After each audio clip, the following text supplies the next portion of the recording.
Muvaffaqiyatsiz boshqa bir muvaffaqiyatsizga intiladi. Xohlaydi uni yoniga bo'lsa.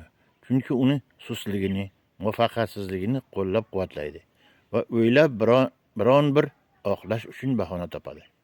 G'oliblar o'z hayotida shu yerda bo'ladiki, ular o'zlarining shaxsiy javobgarligini his etadilar. Shaxsiy o'sish va maqsadga erishish ular uchun asosiy vazifadir.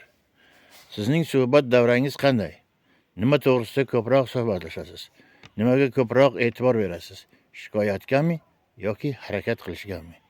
Harakat qiling, shunday odamlar davrasiga erishish uchunki, biz birgalikda katta kuchmiz. Xohlaysizmi bizga hamroh bo'lishga? Marhamat. Biz birgalikda qo'yilgan maqsadga erishamiz. Buning uchun sizga nima kerak? Telefon, internet va xohish bo'lishi kerak. Telegramga o'ting. Ssilka mani profilimda lotin harflari bilan yozilgan. Men bilan bog'laning.